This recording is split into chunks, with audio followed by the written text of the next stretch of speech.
সন্ধে হয়ে গেল এখনো ঠাকুর ঘরে প্রদীপ জ্বললো না, সারাদিন যে কি করো কে জানে। স্টোর রুম ফাঁকা হয়ে গেছে, মাসকাবার জিনিস তো আনতে হবে। হ্যাঁ, তার লিস্ট কি আমি বানিয়ে দেবো নাকি? আরে দূর, সেসব পরে হবে, এখন না খুব খিদে পেয়েছে, কিছু একটা স্ন্যাক্স ট্যাক্স বানিয়ে দাও। তা না বাজে কথা বলে যাচ্ছে তখন। বাজে কথা? কোনটা বাজে কথা? সন্ধে হয়ে গেল কেউ এখনো পর্যন্ত চা পেল না, এটা বাজে কথা? মাই গড, এইভাবে সংসার চলে?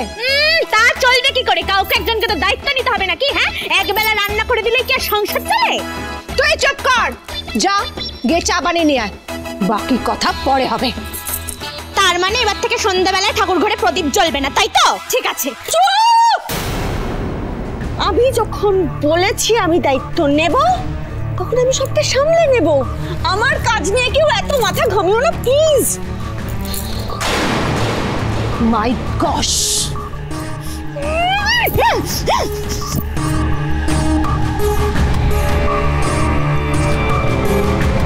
এইটুকুতেই এত মাথা গরম হয়ে যাচ্ছে মোহনা? খুব রান্নাঘরের দায়িত্ব নেওয়া হয়েছিল তাই না? এবার বুঝো সংসার চালানো কালা।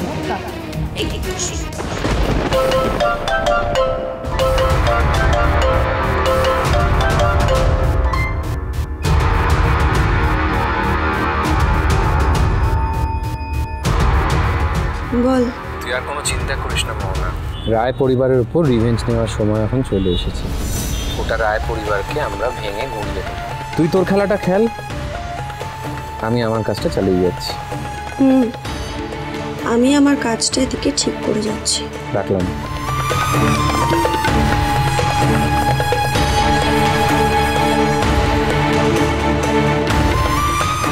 এডো না,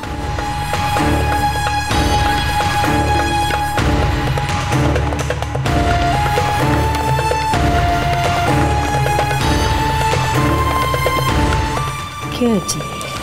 আমার একটা হেল্প লাগবে, করতে পারবে? হেল্প? তোমাকে? আমি আর নেই এসবের মধ্যে, আবার কেস খাবো। আরে বাবা, কোনো খারাপ কাজ করতে বলছি না, শোনো কি করতে বলছি। তুমি তুমি শুধু গিয়ে ঠাম্মিকে একটা কথা বলবে। ঠাম্মিকে? কি কথা? শোনো,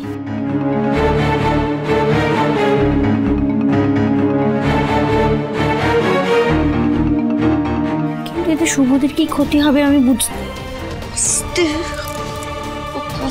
আস্তে কথা বলো, কেউ যেন কিছু জানতে না পারে। হ্যাঁ, যেটা বলছি সেটা করুন, এত কথা কেন বলি?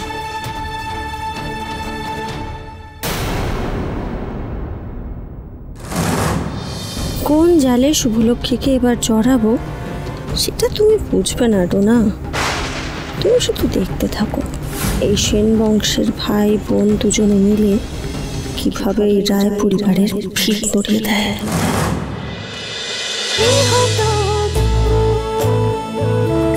গৃহপ্রবেশ সোম থেকে রবি রাত 10টায় স্টার জলসায় ও জিও হটস্টারে।